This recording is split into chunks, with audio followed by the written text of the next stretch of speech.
Hello everyone, this is John from RPGs and More, and this is my second time filming this video tonight because the first one was a little too wordy, and you know what that means. So let's move straight on ahead. In tonight's video, I'm going to be talking more about the building the sandbox. Specifically, we're going to go over 4 NPCs that I created earlier today, and how those are going to expand our little village area. The NPCs we're going to go over are going to be let's just jump into it, shall we then? All right. Fair Andrew Peck. Fair Andrew Peck, after I rolled out a lot of information for each of these NPCs using the Knave first edition trait charts that I showed you in the previous video. So that's where a lot of the stuff came from. And then I filled out the rest of the information using the Prince Valiant storytelling game rules, plus a little imagination of my own. Excuse me, I apologize. So Fair Andrew is a statuesque figure with elongated face. He has a birthmark, cropped hair, elegant clothing, he is a generous person, but slightly bitter. Slow speech. He can cook. He's also haunted by something. And he is aligned against the adventurers. Our rule information: he is Brawn 3, Presence 3. His skills are Agility 2, Fellowship 3, Arms 3, Brawling 4, Bargaining 1. So what that means is that he's a very skilled brawler, better than the average person. Brawling, that means basically it's like boxing or wrestling or knife fighting. Anything that would be a tavern brawl is a good example, but there's all sorts of different fighting that happen in that. Brawling covers it all. Okay. Bargaining of 1, he is a bit of a businessman, but this is his second career, not necessarily his first. His Fellowship of 3 means he's pretty good at getting along with other people and getting them to get along with him. Arms of 3 means that he's a fairly skilled person with weapons. So he's a former man-at-arms. He's actually a former adventurer. We'll get to that in a second. Traits: he is haunted. That is worth 50 fame whenever that is used as part of a story. He will gain another 50 fame. He currently stands at 7,250 fame. And I have to get him that high because most non-PCs start with, I have decided that most non-PCs are going to start with about 6 skill points.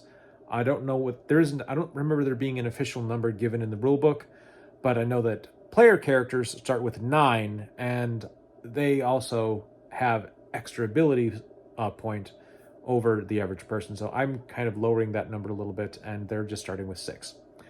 Anything beyond that point is an extra 1,000 fame that person must have earned at some point during their life. In this case, Fair Andrew earned that experience through being an adventurer in the past, plus his time with the Baron's army serving as a man-at-arms. He has since left the Baron's service directly and instead has opened up his own tavern. Why did he leave the Baron's service? Well, that has to do with the fact of why he's haunted. He is a tavern owner. He is also a widower. And he is haunted by the death of his beloved wife, who died in childbirth. And not only did she die in childbirth, and the child died as well, but this happened while he was away.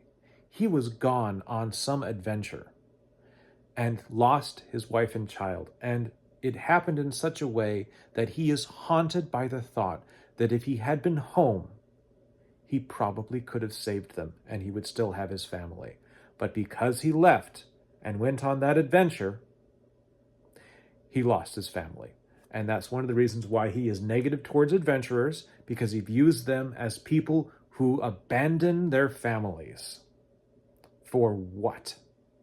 The search of potential fame and glory. He's a bit bitter. All right. He is also, despite being a statuesque man and a generous sort, he has never remarried. He deeply loved his wife, and the years that have come since then, he just hasn't finished grieving yet. This could be a potential romantic interest for a player character who wanted to go into that route, or it could just be a sad story, a sad backstory for the tavern keeper in the village. Fine. All right, moving on. Next NPC, Sister Jillian. Sister Jillian is a nun who currently stands at 1,000 fame. Why 1,000 fame? Because she had one extra skill point that I wanted to give her above the 6 that most people had. In fact, actually, it's more than that. But anyway, so she, after rolling her up, we got a scrawny rat-like face, tan with luxurious hair, patched clothing, a focused person but suspicious, uses flowery speech, has a background of being a cleric / monk, is condemned for something or to something, and is aligned with the adventurers. Rule information: brawn of 2, presence of 4, arms 2, oratory 3, lore 1, brawling 1, stealth 2. So it's 1, 2, 3, 4, 5, 6, 7, 8, 9. Okay, I'm gonna have to up the fame a little bit on there, because that is 3 more. So we have to have at least 3,000 fame. We'll fix that right now. I have my handy dandy pen. So she's got 3,000 fame. Okay, with a skill of arms 2 and brawling of 1, she knows her way around a fight and has learned to use weapons in actual physical combat. But she's also a nun. So how does that work? I'm not entirely sure yet. Maybe she had a career before she became a nun. Maybe she became a nun because of things she saw during that career. All right, but Jillian is a nun who was recently found guilty of heresy, quote unquote, by the local sheriffs and condemned by the Baron. But she has not yet been fully sentenced. Or so she doesn't know what her sentence is, nor has that sentence even begun to be carried out yet. Oh, and also her trait is Snoopy, which is worth a whopping 25 fame if it is ever used during a session. So this is what I picture with this character when I kind of get all this information. Is I think that Sister Jillian is someone who was probably caught being a bit of a snoop, and she was accused of heresy because that's easy to do if you can prove that someone is behaving in any way that is contrary to the standard teachings of the church at the time, and has been condemned for that heresy, but due to the nature of what she did, it's not clear about how bad the condemnation should be and how soon it's going to be carried out. In fact, I'm thinking that she might just be one of our nobles, one of the 2 nobles that is in the dungeons of the castle that we discussed earlier in yesterday's video. So that gives us that personality right away.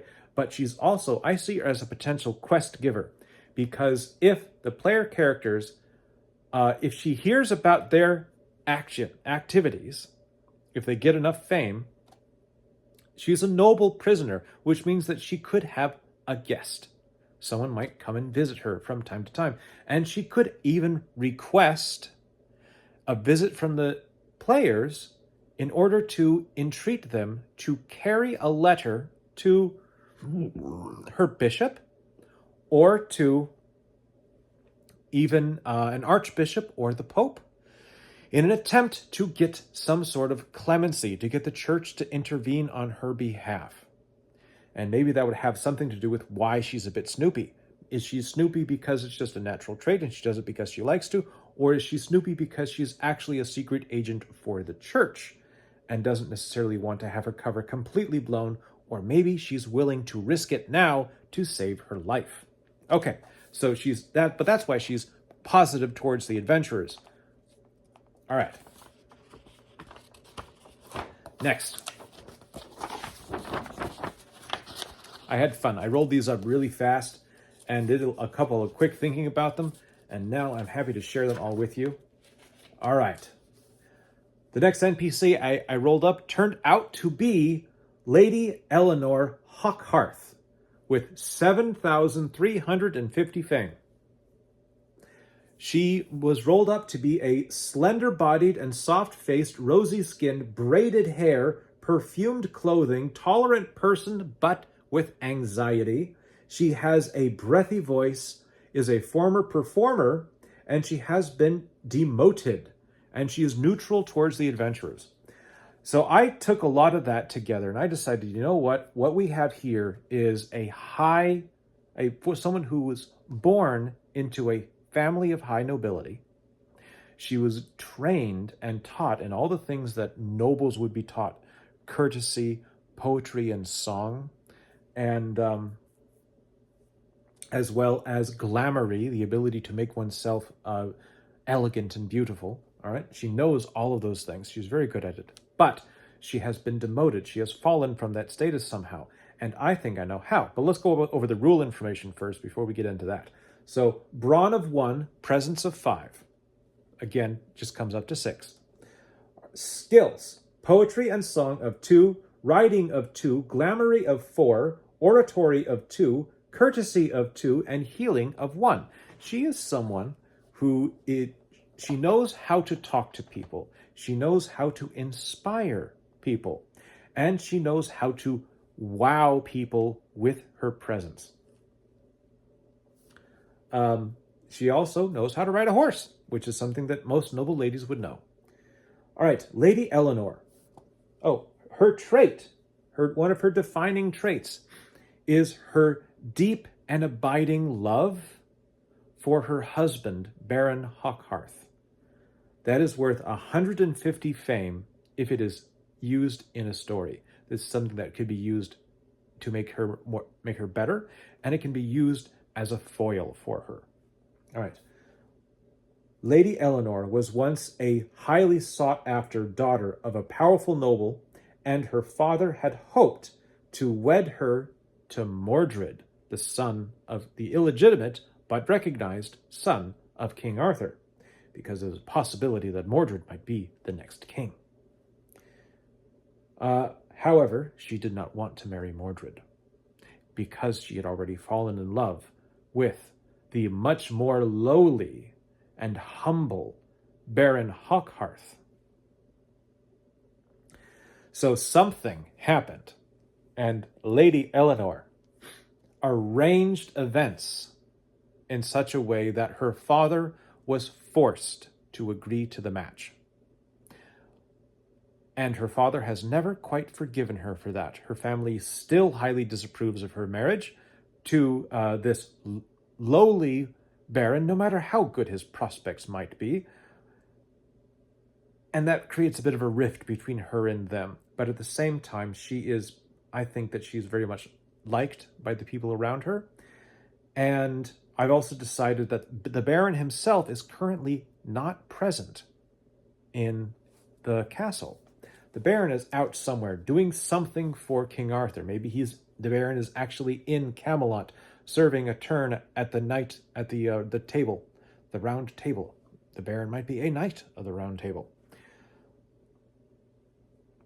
So she is here, and she is the one in charge.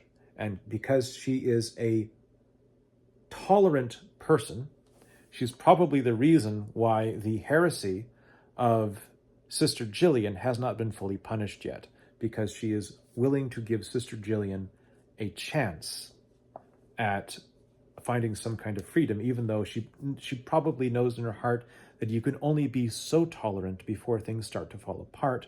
That's hence where some of her anxiety is going to come through, as she's going to be anxious about, is she doing too much or not enough? All right, so that gives you a little bit more information about the noble in charge of this whole situation. And the last one for tonight is Tobias the Tailor. Tobias the Tailor is a tailor who has 4,700 fame. So he's fairly well known, but most of that well known, it comes from his former service as a man-at-arms. So he is a rugged, bony-faced, battle-scarred, wavy-haired, fashionable clothing wearing. He is merciful but reckless. His speech is booming, but he is suspected of being in league with Mordred. His brawn is 3, his presence is 3, his skills are arms 3, riding 2, stealth 2, and crafting clothing 3. His traits are loyalty, or his trait is loyalty. I'm not going to say to whom because that's part of the mystery. Is he loyal to Mordred, or is he loyal to the Baron or the Baroness, or is he loyal to Arthur?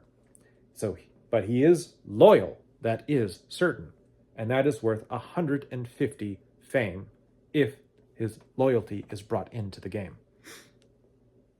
Tobias was formerly a man-at-arms in service to Morgause, mother of Mordred. But he left before Mordred's nature was revealed. In fact, I'm not even sure that Mordred's nature has been fully revealed yet. I haven't quite decided where on the timeline I'm sitting. I think I'm going to have this game start right at the point where Mordred starts to reveal the fact that he is not really the knight that his father wishes he was. And we're still at the time where Arthur and Mordred are kind of getting along and not quite at odds with each other yet, but Mordred is definitely hatching something. We just don't know what yet. All right. He left before Mordred's nature was revealed, and now he serves as a tailor in this Baron's village. And he serves as a tailor because he got wounded as a man-at-arms. He walks with a crutch or with a stick, like a cane. And this is one of the best skills that he has that he can bring out in order to both pay for his own living and use it to just stay active and talk with people. Because he can't exactly fight as much anymore, not with his wound. So that is the 4 NPCs that I've worked together to put, that I put together today. I think that gives us a little bit more life in our little village. We have one of the prisoners in the castle. We have the lady in charge of the whole thing. We have our tavern runner in Fair Andrew, and then we have Tobias the tailor, who is another notable shop owner in town. So with all of that, we have the primary things that we would need.